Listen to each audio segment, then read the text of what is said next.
Hi everybody and welcome to Indigo Sky Holistic. I'm Davina Ketson, an energy healer, intuitive and home educating mom of three. And today I'm at home. I am not in my therapy room in Sowerby Bridge where I would normally be, but I wanted to make a video because it's that time of day to make a video. I I am in the middle of packing up our house because we are moving, hopefully very soon. Not quite sure where to yet, but that is the plan. And hence why I have cancelled a few of my group sessions and moved them around a little bit, my group EFT sessions, moved them around a little bit, and we'll be creating a little bit of content here at home. So excuse the chaos. Some things have been packed and things are lying around that should not be here in this room at the moment. But yes, it's all a little crazy in my house. But I'm talking a little bit today about some of the insights that I've had and been feeling called to share around emotions. Obviously, that is a very big part of what I teach and what I share, and it's a big part of how Indigo Sky Holistic came about. It's a big part of how I went from scared and uncertain and lacking in clarity and focus around what it was that I really wanted to be doing with my life here on the planet. Back in 2019, when I was running a handmade business, an Etsy shop and website called Indigo Sky to Knit, where I handmade knitwear for babies, children, adults. I made them to order. I used high quality yarns, particularly my favourite indie hand dyed yarns. And I was trying to grow and develop that into a really viable income for the family, to support the family, and was looking for ways to be more of service to people. And I myself had found knitting and crochet to be therapeutic until it became a very overwhelming business. And I do now again, when I get to it, find it quite therapeutic. It is a meditative practice. It's almost, I think, when you're using my favorite choices of yarn and like natural fibers, it's a very sort of nurturing and connecting practice to what you're making, to what you're using. There's a lot of theories and ideas around how when you hand making anything, and when you're making something with love and with heart and with compassion and love and care and love did I say love for people, there's a lot to be said for the energy that you infuse into it that you then pass on to other people. And there's a lot of a lack of appreciation in a lot of the modern world for handmade gifts and handmade items. And for me, this was the story that I had around people here in the UK didn't appreciate handmade quality. And then with things like Amazon, and I think Shein was a thing by then, and now you've got worse things like Temu, that just take away the value of products, really, of items, of clothing, of things that are produced, like items like household items, you know, back in history, when everything from woodcrafted to pottery to clothing was all made by hand, there was this value and effort that went into it that made it appreciated by people who'd made it for themselves, or people who'd made it for somebody else and given it to them. Or if you'd purchased it from, you know, a seamstress, historically, those people were really valued in society for what they crafted and created. Even now, designer brands, those who are designing high quality, high end garments for the rich and famous, are really valued and appreciated for what they create. But many Etsy shop owners, kind of undervalued, kind of underappreciated, and many probably have a story similar to mine of undervaluing and underappreciating themselves. So this was where I started with my own inner work, was to grow Indigo Sky to Knit into a thriving business and livelihood. And I did not expect, when I took on doing the inner work, healing, going through and discovering my life stories and my life patterns, and healing some of those traumas, some of those wounds, childhood wounds, stories around my mum, stories around the religious structure that I'd been brought up in. I didn't really expect to end up as a energy healer, intuitive, psychic, holistic therapist, mentor. None of that was on my radar. I kind of expected to become a teacher of knitting and crochet and of yarn crafts, and that was my plan. And I'd seen some successful teachers of such.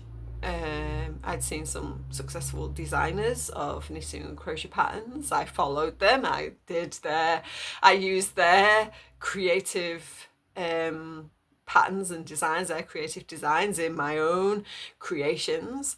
And I was excited to teach something that I really enjoyed doing. And I have a YouTube channel created, where I started to create video content for people to get access to free knitting and crochet tutorials. And then I was teaching, and I did teach. I taught locally home educated children, which I quite enjoyed. I taught my own children, and then I took it on and taught local home educated children, and then I started to teach online on Skype back in the day, like 2018 or maybe 19. I was teaching on Skype, and I did really enjoy it. I started designing my own patterns, which you can actually purchase on Ravelry, and I have some more designs up here that maybe one day will get published, and that was all. Like, I was enjoying it. But as I did this emotional and energy healing and clearing practice for myself with a practitioner,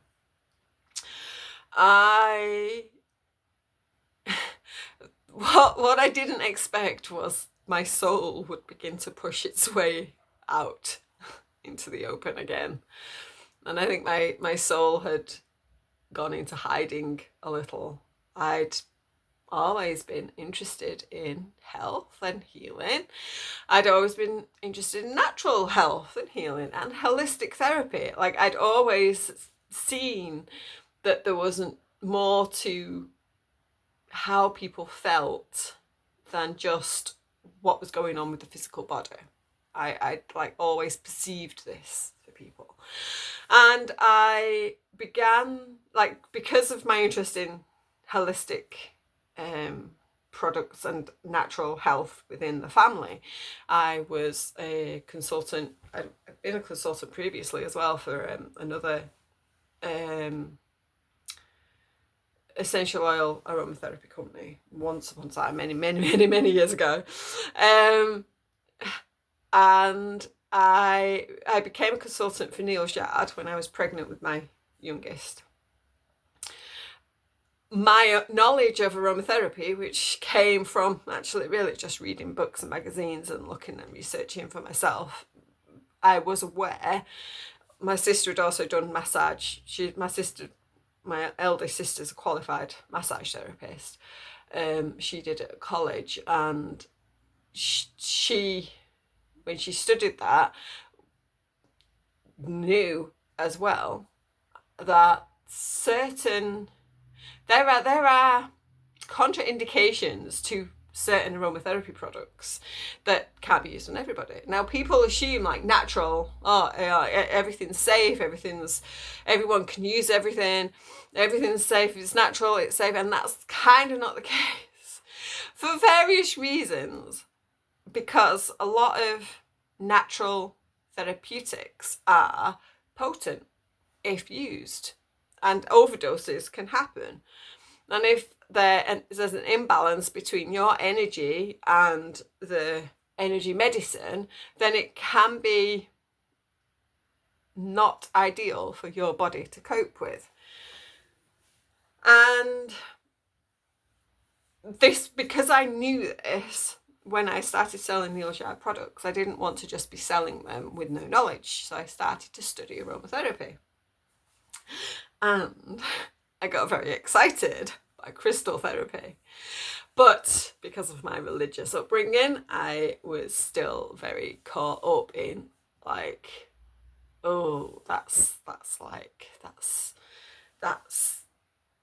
I don't even know what I thought crystal healing was, to be honest. I don't honestly know what I thought crystal healing was. I don't know what I thought it was in connection with the devil, or how I thought, like, so some certain divination practices I can understand where people come from, in the idea that they're if you hold that belief that divination comes from evil forces, then, and only evil forces, that there's not like a shadow and a light side to things, then I can understand where people can get a little bit concerned about the energy forces that are around us and who may be using them. But let's face it, there are dark forces using everything that we have around us. They're using our media, our phone, our communications, our medical system, our education system. They are dark forces using everything out there to cause these disconnects from our powerful inner energy and source creative energy. So I don't know where I thought crystal healing came from the devil, but that was a little bit niggling in the back of my mind. And I was like, oh, I'd really like to do crystal healing. Oh, I'd really like to learn more about that, more about crystals. I've been obsessed with crystals my whole life. I always bought crystals. I love crystals. I was aware, even though we didn't celebrate birthdays in the religion that I had brought up in, I was aware that though crystals were associated with the month of birth. I knew my birthstone was emerald. I knew that my mum and my husband, their birthstone was amethyst. One of my sisters, her birthstone was diamond. She was an April baby. And my other sister, October, it's going to be a stretch. I think it might be sapphire. And I remember this fascination with crystals had gone through my life, just like the fascination with healing had gone through my life as well. And playing when I was little, I talk about this in my introduction on my website to who I am, that I used to play nurses all the time. I would play at being both the pregnant mum and the midwife. And because I was born by cesarean, there was a lot of like traumatic deliveries occurred in my playing at having babies. Until my sister had a baby when I was only 8, I had this like very skewed concept of how babies were born. And when I was then a teenager, playing games that were kind of frowned upon in the world I grew up in, I was a healer, and I used to play an online game with my husband before it was my husband, which was I was a hands-on empath healer, and what she did, she was called Talentasia, and what she did was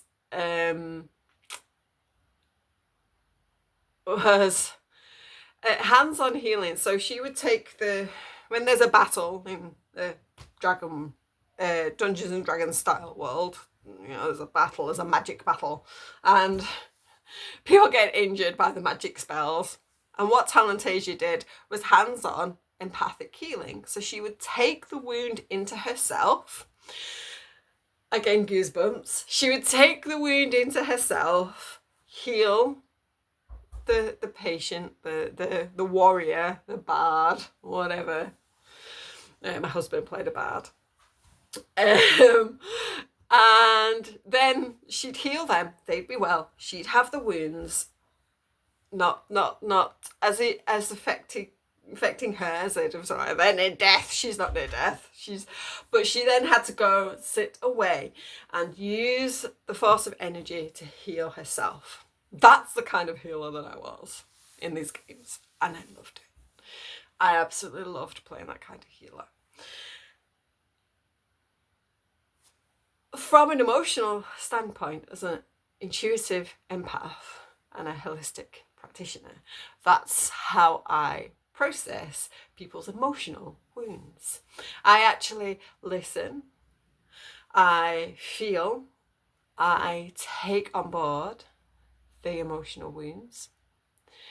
I transmute that energy when I remember, and I release it back to source, and they feel lighter, they feel more refreshed. If they have the right tools, they could also be healed from the emotional pain. That's why I teach the tools to keep on top of that process for yourself, because we do live in a world that keeps repeating the same old patterns to us. All the stories are still there. If we don't release the stories ourselves, then they will come back and repeat to us.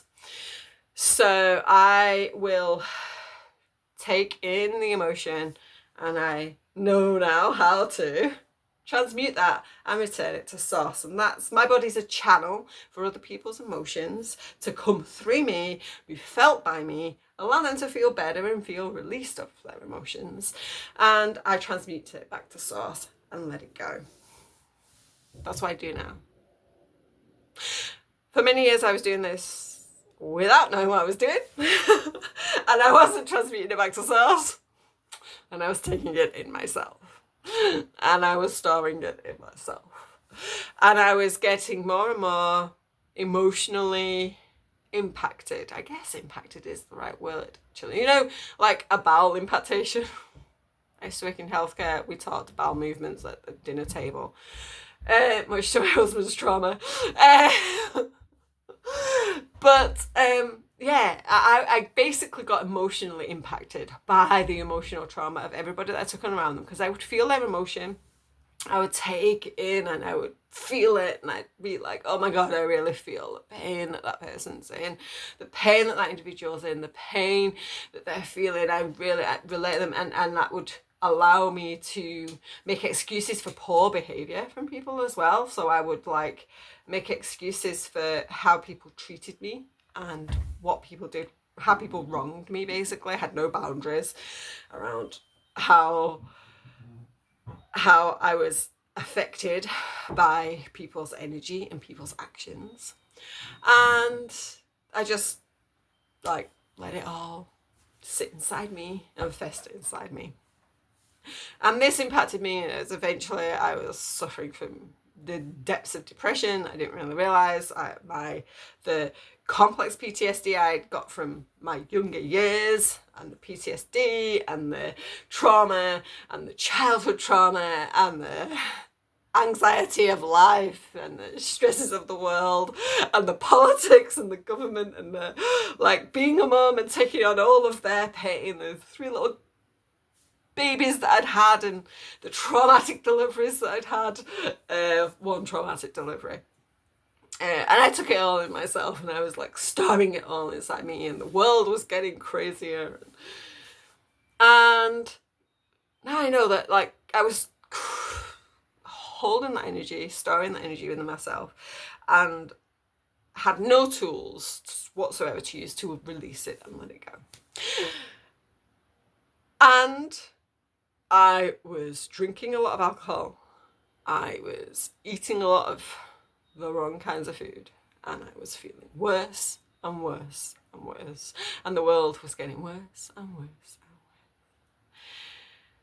And something had to give, because my babies were my motivation for living. I was totally like, I wouldn't go to the doctors with depression because I didn't want them to blame my babies for why I was depressed. I knew that it wasn't hormones, it wasn't postnatal depression, it wasn't a lack of bonding to my babies. I was totally bonded with my babies. I adored them all. I was, even the traumatic delivery I'd had with my eldest hadn't affected me in that way. It was the rest of everything else that had impacted me. And I was like, yeah, no doctor was ever going to understand that.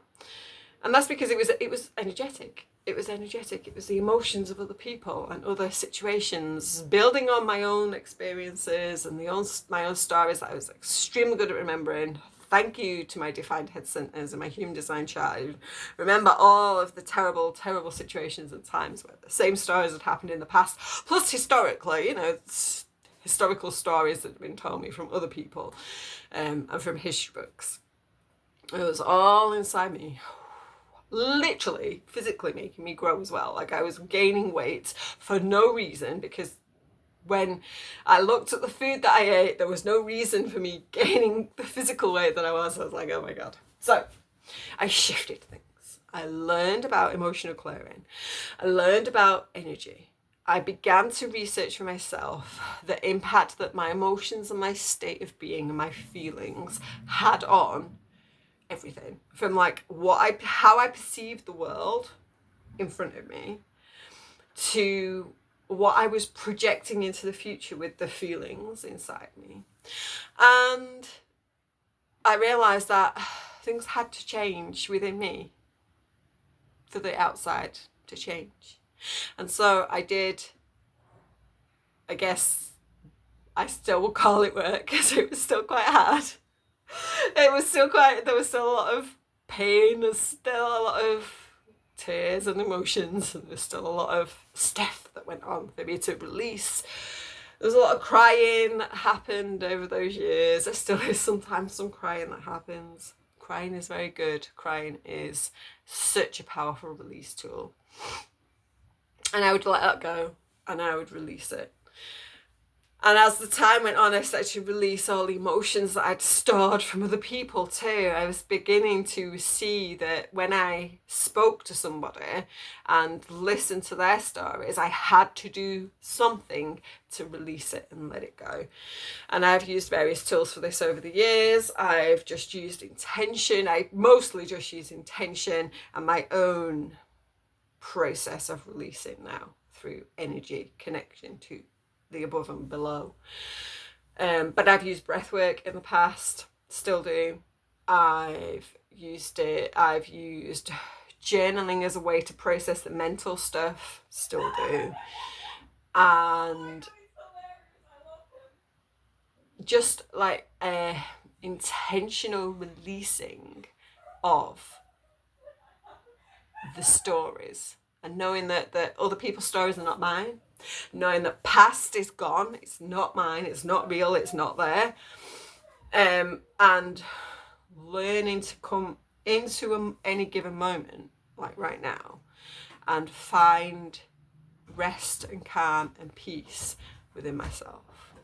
And that's the top and bottom of everything that I teach, is learning to live in the moment, learning to take care of you first and foremost, because you cannot take care of anything or anybody else when you're not nurtured and cared for. If you're starving hungry and you haven't slept in a month, and you're not drinking correctly, and you're mentally in a mess, then you're literally neglecting the people that you think you're looking after. And that was the state I was in. That's where I was. I was like not eating properly, not looking after myself, totally anxious because of everything that was going on in the world, thinking I was doing the best that I could do for my girls and my family, but totally not doing.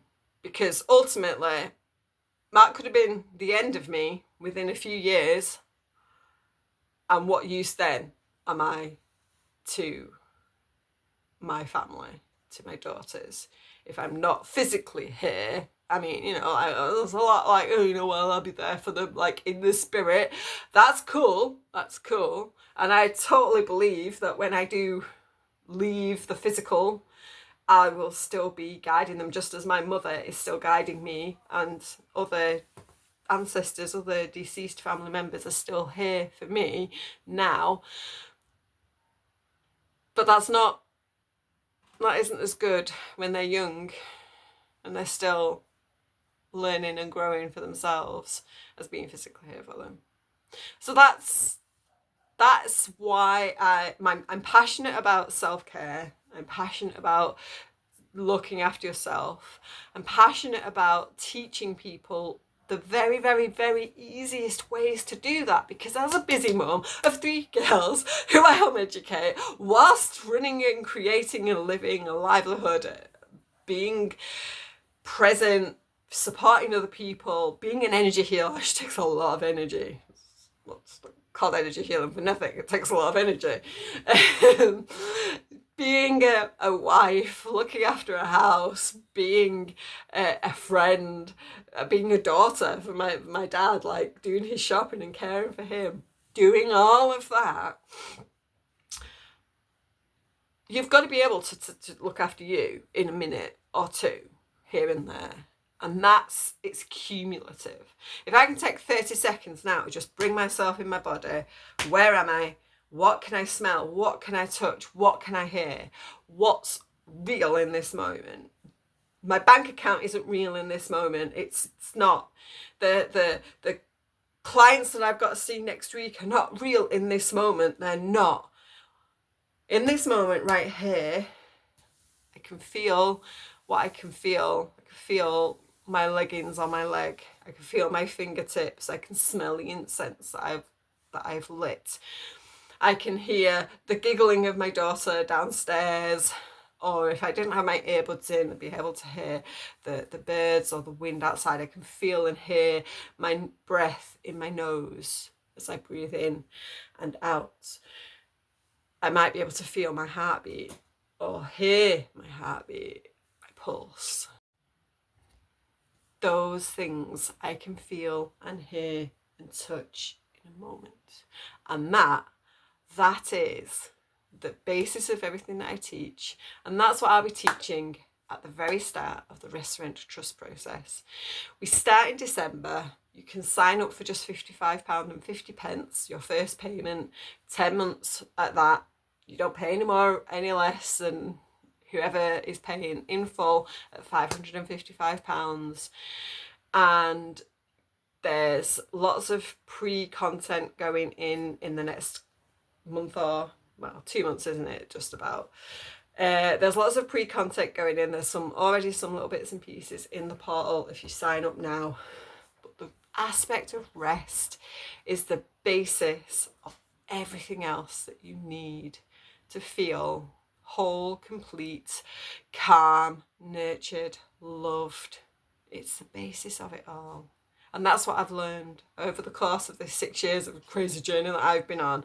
I have learned that rest is the bottom of it, or the top of it, whichever way up you're looking at it. Rest is the number one. It's the first key to feeling a solution to all of the problems you believe you have. Learning to rest is the key. And I'm going to teach you how. So come and join me. We start on the winter solstice, perfect time to start going inward and resting. And I will teach you the smallest, simplest ways that you can rest in a moment and how powerful that is. Take care of yourself. Spend a minute now just using all your senses to the fullest capacity they have, and know that you are absolutely deserving of everything that you wish for, and it is on the other side of rest, surrender, trust. I'll see you soon.